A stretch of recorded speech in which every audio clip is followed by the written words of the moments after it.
오늘은 출애굽기 32장 1절 말씀을 가지고 금송아지를 깨뜨리고 하나님을 섬기라 라는 제목으로 은혜를 나누고자 합니다.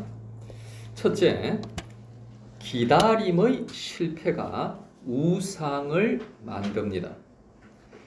하나님은 애굽에서 고생하는 이스라엘 백성들의 부르짖음을 들으시고 기적을 통하여 그들을 구원해 내셨습니다. 그리고 홍해를 건너게 하심으로 말미암아 세례를 베풀어 주셨지요. 그리고 모세를 시내 산에 오르게 하셔서 백성들이 앞으로 살아갈 지침을 가르쳐 주고 계셨습니다. 그런데 백성들은 시내 산에 올라간 모세가 빨리 내려오지 않는다라고 아우성입니다. 올라간 지 그리 오래되지 않았는데도 벌써 백성들은 딴 생각을 하고 있었습니다. 오늘 본문 1절, 백성이 모세가 산에서 내려옴이 더딤을 보고 모여 백성이 아론에게 이르러 말하되 일어나라, 우리를 위하여 우리를 인도할 신을 만들라. 이 모세 곧 우리를 애굽 땅에서 인도하여 낸 사람은 어찌 되었는지 알지 못함이니라 그랬습니다. 사랑하는 여러분, 신이 사람을 만들었는데 이들은 지금 자기들이 신을 만들겠다라고 말합니다. 너무나 어이가 없는 것이죠. 그렇다면 여러분, 이들이 왜 이런 신을 만들어 달라고 하는 것일까요? 그것은 바로 이들이 기다리지 못해서 그렇습니다. 모세는 시내산에 올라가서 내려오지 않지요. 그 기간을 기다리지 못한 것입니다. 사랑하는 여러분, 오늘 우리들도 기도하고 있습니다. 그리고 기다리고 있습니다. 그러나 기다리다 지치면 인간적인 생각으로 인간적인 방법을 선택하게 됩니다. 그래서 눈에 보이는 것을 선택하고 세상의 힘을 의지하게 되는 것이죠. 그래서 이들은 아론을 닥달하여서 신을 만들어 달라고 요구를 하였습니다.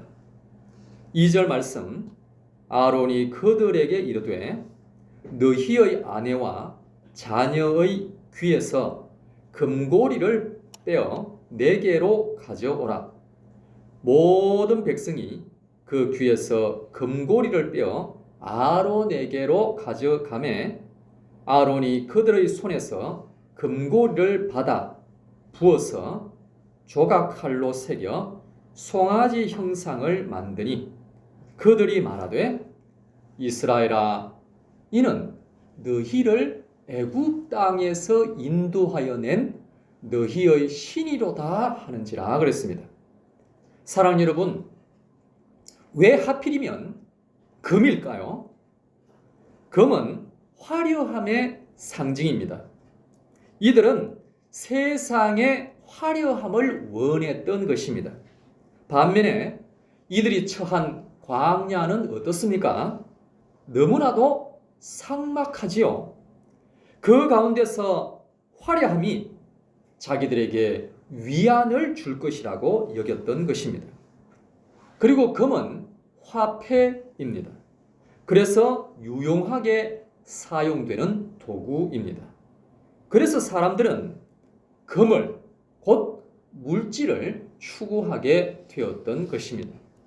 그런데 여러분, 참으로 아이러니한 일이 있습니다. 이들은 금 귀고리를 가지고 금 송아지를 만들었는데 정작 이 금 귀고리는 이들이 애굽에서 나올 때 애굽 사람들에게서 선물로 받은 것들입니다. 사실 이들은 애굽에서 노예로 살지 않았습니까? 그런데 마지막에 장자의 죽음을 통하여 애굽 사람들에게 두려움을 주셨고, 그래서 이스라엘 백성들이 나갈 때 금 귀고리들을 주도록 하나님께서 역사하신 것입니다. 그러니까 이 금 귀고리는 하나님께서 이스라엘 백성들에게 선물로 주신 것입니다. 그런데 선물로 받은 그 금 귀걸이로 주신 하나님을 배신하고 금 송아지를 만들어서 자기들의 신이라고 하니까 너무나도 의의가 없는 것입니다. 그리고 왜 하필이면 또 송아지일까요? 여기서 송아지는 황소 송아지입니다. 이것은 힘을 상징합니다. 그러니까 이들은 무엇인가 의지하고 싶었던 것이지요. 자기들이 광야에서 너무 외롭고 지치고 두려우니까 황소 송아지를 만들어서 의지하고 싶었다라는 겁니다. 사랑하는 여러분, 하나님은 영이십니다. 보이지 않는 그 하나님은 보이는 우주를 만드셨고 보이는 물질과 사람을 만드셨습니다.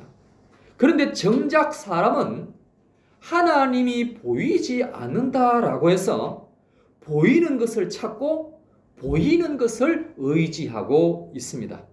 너무나도 의의가 없는 것이지요. 골로새서 3장 5절 말씀, 그러므로 땅에 있는 지체를 죽이라. 곧 음란과 부정과 사욕과 악한 정욕과 탐심이니 탐심은 우상 숭배니라 그랬습니다. 사랑하는 여러분, 혹시라도 하나님보다 세상의 화려함을 더 좋아하는 분이 계십니까? 하나님보다 물질을 더 좋아하는 분이 계십니까? 하나님보다 자신의 힘이나 가족의 능력이나 세상의 권세를 더 의지하는 분이 계십니까? 시편 115편 9절에 말하기를 이스라엘아 여호와를 의지하라. 그는 너희의 도움이시요 너희의 방패시로다 그랬습니다. 사랑하는 여러분, 지난 한 해 동안 무엇을 바라보며 살아오셨습니까? 무엇을 의지하며 지내오셨습니까? 여호와 하나님을 의지할 수 있기를 바랍니다. 우리를 도우실 분은 오직 하나님밖에 없는 줄로 믿으시기를 바랍니다. 두 번째, 철저한 회개가 관계를 회복합니다. 19절 말씀을 보시면 지인에 가까이 이르러 그 송아지와 그 춤추는 것들을 보고 크게 노하여 손에서 그 판들을 산 아래로 던져 깨뜨리니라 그랬습니다. 모세가 던져서 깨뜨린 돌판은 하나님께서 이스라엘 백성들의 삶의 지침을 기록해 주신 것들입니다. 그런데 그 돌판이 깨졌다라는 것은 하나님과 백성 간의 관계가 깨어졌다라는 의미입니다. 그 관계는 백성들이 우상을 만들므로 인하여 먼저 백성들이 깬 것이죠. 20절, 모세가 그들이 만든 송아지를 가져다가 불살라 부수어 가루를 만들어 물에 뿌려 이스라엘 자손에게 마시게 하니라 그랬습니다. 금송아지를 불살라서 땅에 묻어버리면 될 것이지 굳이 가루를 만들어서 물에 뿌려서 마시게 할 이유는 대체 무엇일까요? 이것은 우리 삶에 침투한 죄는 그냥 대충 덮어준다라고 끝나는 것이 아니라는 것입니다. 그 우상의 쓴맛을 보고 완전히 배설해 내야 한다라는 의미입니다. 그렇습니다, 여러분. 하나님은 우리가 우상을 버리는 척 하는지 아니면 진짜 우상을 배설물로 여기는지 다 아십니다. 이 사실을 알고 있는 모세는 가루로 만들어서 물에 타서 마시게 하므로 결국 배설물로 배출되는 것을 몸으로 체험하도록 한 것입니다. 빌립보서 3장 7절 그러나 무엇이든지 내게 유익하던 것을 내가 그리스도를 위하여 다 해로 여길 뿐더러 또한 모든 것을 해로 여김은 내 주 그리스도 예수를 아는 지식이 가장 고상하기 때문이라.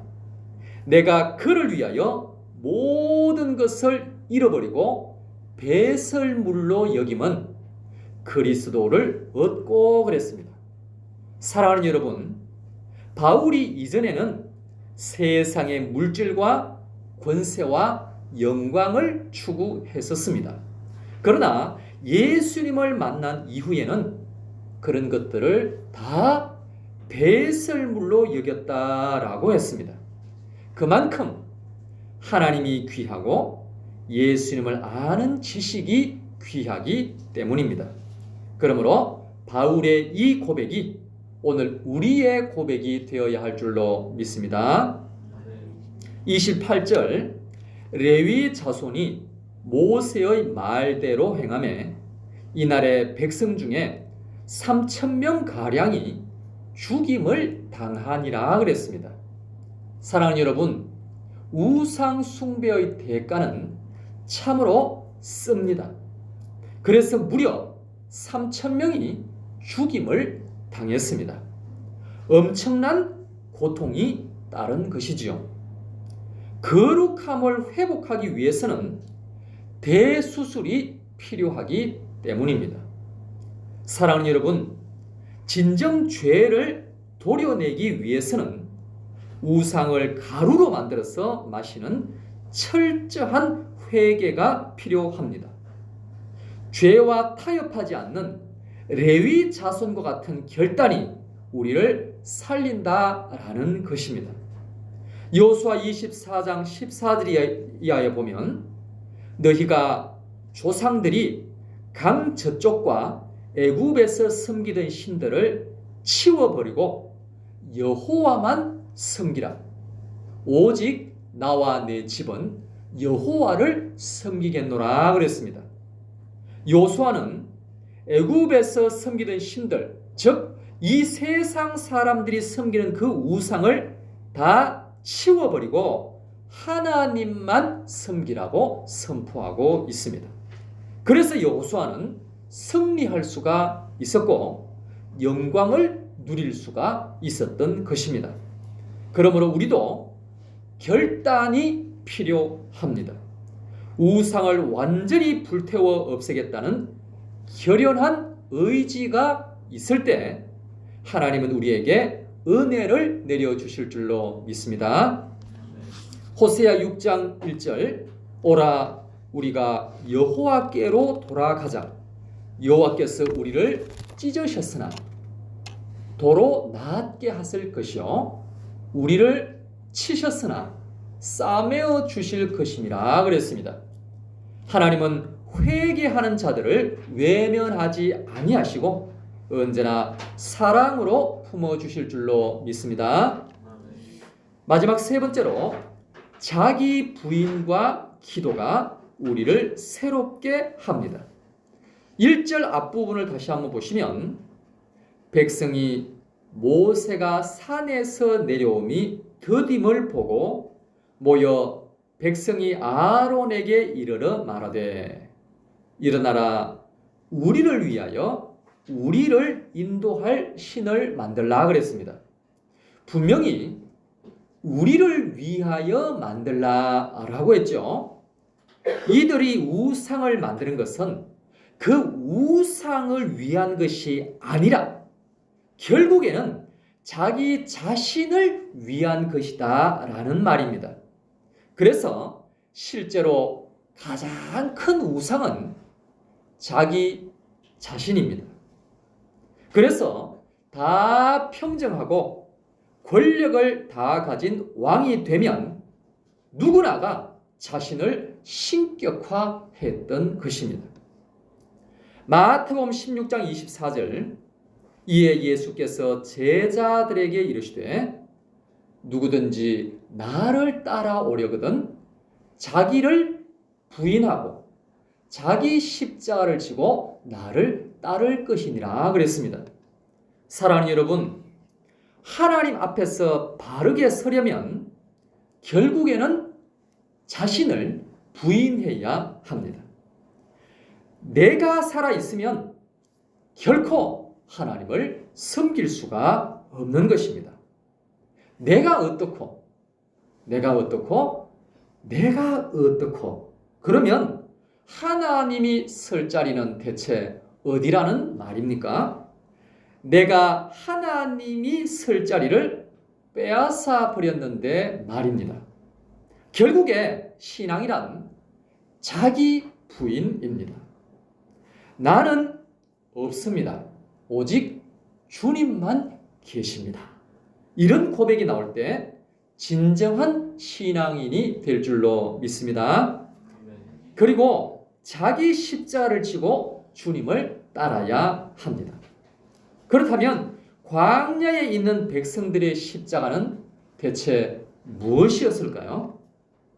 그것은 바로 보이지 않는 하나님을 끝까지 신뢰하며 기다리는 것이었습니다.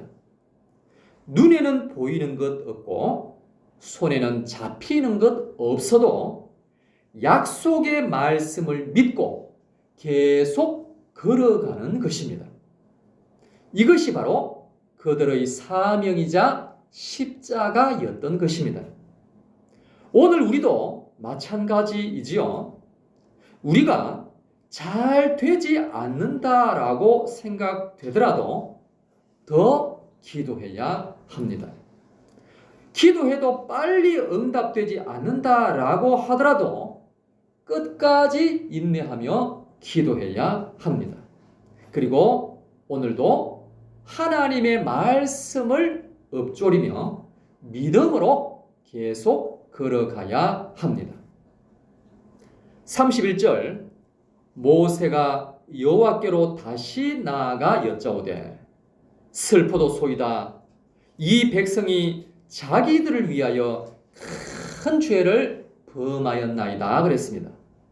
모세는 백성들의 죄를 그냥 남의 죄로만 여기지 않았습니다. 자기가 죄를 지은 사람처럼 회개하며 하나님께 기도하고 있습니다. 32절 그러나 이제 그들의 죄를 사하시옵소서.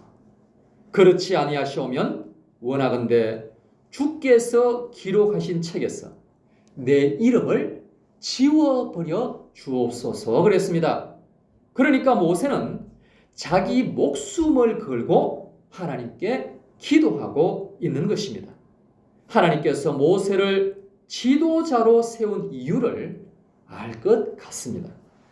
사랑하는 여러분, 모세의 이런 모습에서 예수님의 모습을 볼 수가 있죠. 바로 우리의 죄를 대속하기 위하여 십자가에서 생명을 들이신 예수 그리스도가 보이는 것입니다. 그 십자가의 사랑 때문에 오늘 우리가 이 자리에 있게 된 줄로 믿습니다. 말씀을 맺겠습니다. 사랑하는 여러분, 우리가 걸어온 길이 혹시 우상을 쫓던 길은 아니었습니까? 세상 걱정과 물질의 유혹에 마음을 다 빼앗기지는 않으셨습니까? 이제는 결단해야 합니다. 보이는 세상보다 보이지 않는 하나님을 신뢰하겠습니다. 기도가 더디 응답되는 것 같아도 인내하며 끝까지 기다리겠습니다.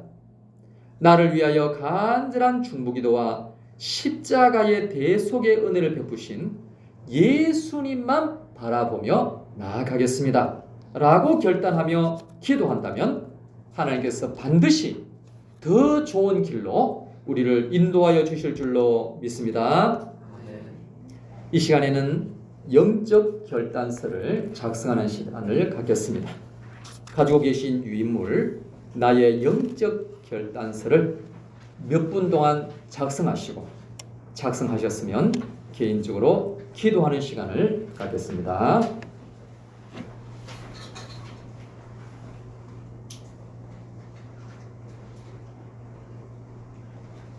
Music play mode.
미션 통수함께 기도하겠습니다. 내 안에 숨어있는 가짜 신을 분별하게 하여 주시옵소서. 우상을 배설물로 여기는 철저한 회개와 결단을 허락하여 주시옵소서. 나를 부인하고 나의 십자가를 지고 예수님을 따르게 하여 주시옵소서. 다 같이 주여 한번 외치고 통성으로 기도하겠습니다. 주여